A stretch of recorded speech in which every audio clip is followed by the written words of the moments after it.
This morning you tapped a piece of glass in your pocket, and a stranger drove a metal machine to your exact location, to carry you across the city. You probably complained that it took 4 minutes. Now rewind 100,000 years. That same trip across town would have cost you 2 days on foot, barefoot, across ground that could kill you a dozen different ways. No road, no path, no sign telling you what was waiting over the next hill.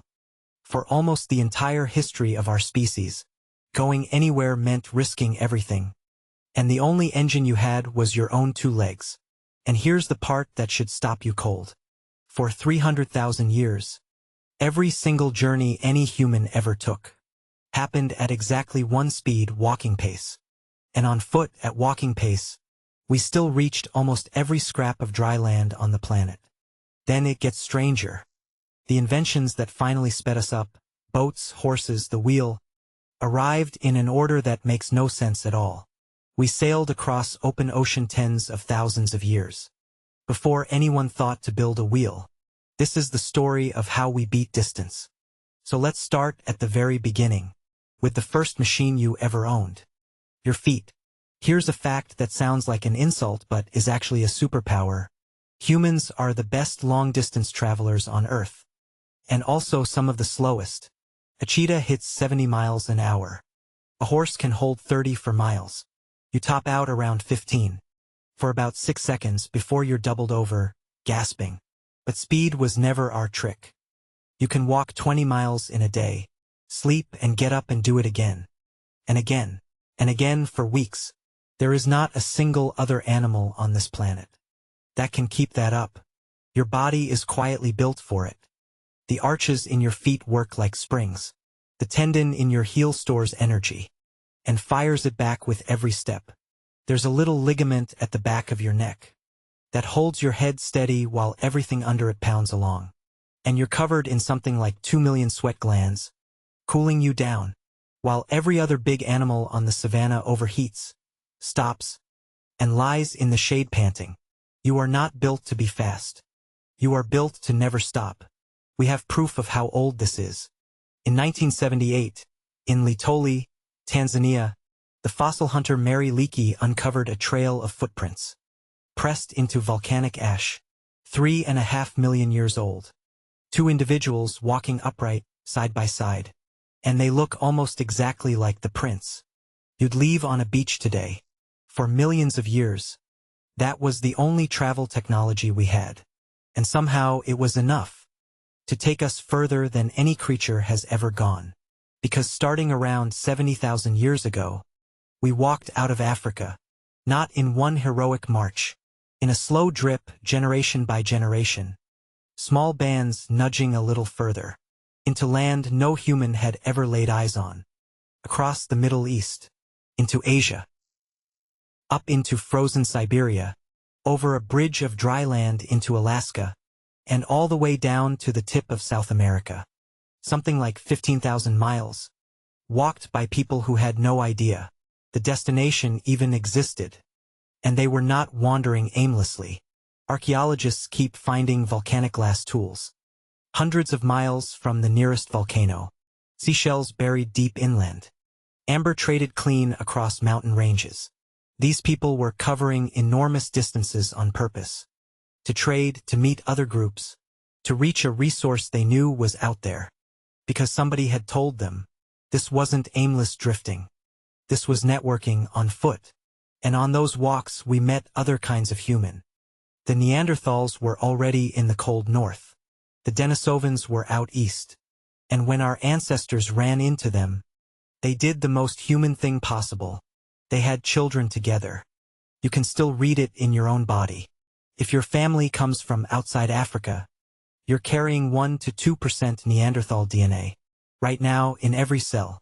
A scientist named Svante Pääbo won a Nobel Prize in 2022 for digging that story out of ancient bone. Those other humans didn't just vanish. Part of them came along for the trip. But walking has a hard limit. It works beautifully, right up until something gets in the way. You can walk across a desert. You can walk over a mountain. But a river stops you dead. And rivers are everywhere. cutting across every route, every hunting ground, every trade path. For hundreds of thousands of years, open water was simply a wall. You found a shallow crossing, or you turned around. And then humans did something no other land animal has ever done. We learned to cross water on purpose. On the island, there are stone tools, around 800,000 years old. The problem is that Flores has never been connected to the mainland, not even at the lowest Ice Age sea levels. There was always at least a dozen miles of open ocean in the way, which leaves exactly one explanation. Somebody crossed it. We'll never know what they floated on. Wood rots, reeds fall apart. But the tools are there. So the crossing happened. The first boats weren't invented so much as found.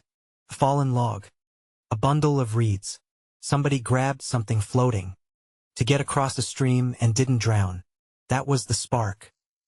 But what came next was deliberate. Around 65,000 years ago, humans crossed from Southeast Asia to Australia. And that meant at least 50 miles of open sea. You cannot see Australia from the other side. You cannot drift there by accident. Someone built a thing that floated, aimed it at a horizon with nothing visible on it, and paddled off the edge of the known world. And the true masters were still to come. Beginning around 3,000 years ago, the Polynesians took on the Pacific, the largest empty space on the face of the earth. They built double-hulled canoes, loaded them with families, pigs, and plants, and sailed thousands of miles, reading nothing but the stars, the shape of the ocean swells, the flight paths of birds, and the color of the clouds. Sitting over land they couldn't yet see. No compass, no map, and they hit islands the size of a dot. Hawaii, Easter Island, New Zealand. Some of those voyages crossed more than 2,000 miles of open water with nothing in between. Walking conquered the land. Boats conquered the water. But there was still one problem nobody had cracked. You can walk 20 miles, but you cannot walk 20 miles, carrying a 200-pound animal you just killed. For most of our history, the real limit on travel wasn't distance. It was weight. You could only move what your body could haul, and a body gives out at maybe 40 or 50 pounds. So we started cheating. The first trick was dragging. Throw the kill on a hide and drag it home. We know they did it because there are ancient hides with wear marks that only appear when something heavy has been hauled a long way. Then someone got clever and built the travois. 2 long poles tied into a V, with a platform slung between them. You pull the narrow end, and the wide end carries the load. Suddenly one person could move 100 pounds. It's probably one of the oldest machines we ever built. And because it was just wood and leather, almost none survive. We only know it existed because people were still using it when Europeans turned up in the Americas thousands of years later. But the biggest leap in moving weight wasn't something we built. It was something we befriended. Around 15,000 years ago, we tamed the dog, our very first animal partner. And one of the first jobs we handed it was hauling. In the Arctic, dogs dragged sleds across the ice. A single dog can pull about 45 pounds, and a team of 6 could move a family's whole camp. But dogs are small. We wanted something bigger. About 5,500 years ago, on the grasslands of what is now Kazakhstan, a people called the Botai became some of the first humans to truly live with horses. We know because their horse bones show wear from bits in the mouth, and their pottery is soaked with the chemical trace of mare's milk. They weren't hunting horses. They were riding them, milking them, building their whole lives around them. And the horse changed the size of the world. For 300,000 years, the fastest a human could move was around 4 miles an hour. Walking.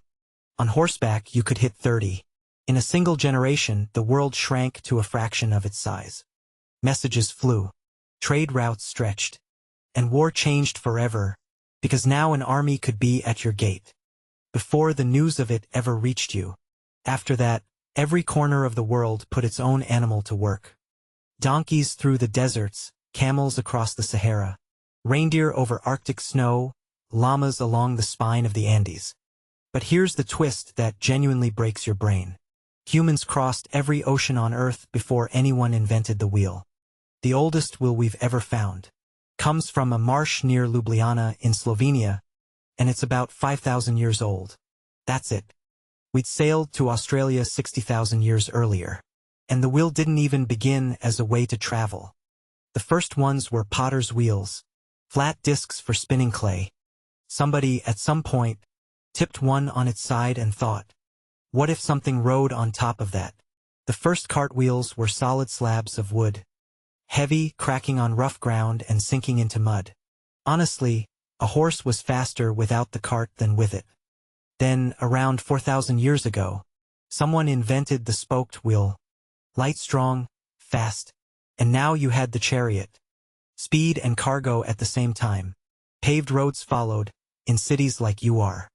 And once the wheel, the horse, and the road were all working together, you finally had something like a real transport system. Trade exploded. Empires became possible. That trio is what built every civilization you've ever heard the name of. But crossing the world was never free, and the world paid the bill. Almost everywhere humans arrived, the biggest animals disappeared. Australia had lizards the length of a car, and wombats the size of a rhino, gone soon after we came. The Americas had mammoths, giant ground sloths, saber-toothed cats, gone. New Zealand had the moa, a bird taller than a man, hunted to nothing within a couple of centuries. Of the first canoe hitting the beach, we didn't just travel across the planet. We rewrote it, continent by continent, and a great deal of what was living here before us did not survive meeting us. So step back and look at the whole climb. For 300,000 years, we had nothing but our legs, and we walked across an entire planet. We hit water and learned to float. We needed to carry more, so we dragged. Then we framed. We befriended animals. We cracked the horse, and the world shrank overnight. We built the wheel, and it shrank again. Every one of those leaps took thousands of years, and every one was stacked on top of the last. And now you tap a screen and a car appears, and you're annoyed it's 4 minutes out. You cross an ocean at 500 miles an hour, and complain about the Wi-Fi. We solved the problem of distance so completely that we forgot it was ever a problem at all. But your ancestors walked barefoot for 15,000 miles, across continents they could not name, toward places they had never seen, because staying still meant dying. Every highway, every runway, every railway on this planet exists because 300,000 years ago, somebody stood at the edge of the known world, looked at a horizon they'd never crossed, and started walking. They had no idea where they were going. They went anyway. That restlessness never switched off. It's the reason there's a boot print sitting on the moon. And it is still in you, the oldest thing you carry. Ever wondered? Now you know. If this made the world feel a little bigger, stick around, there's a lot more where this came from.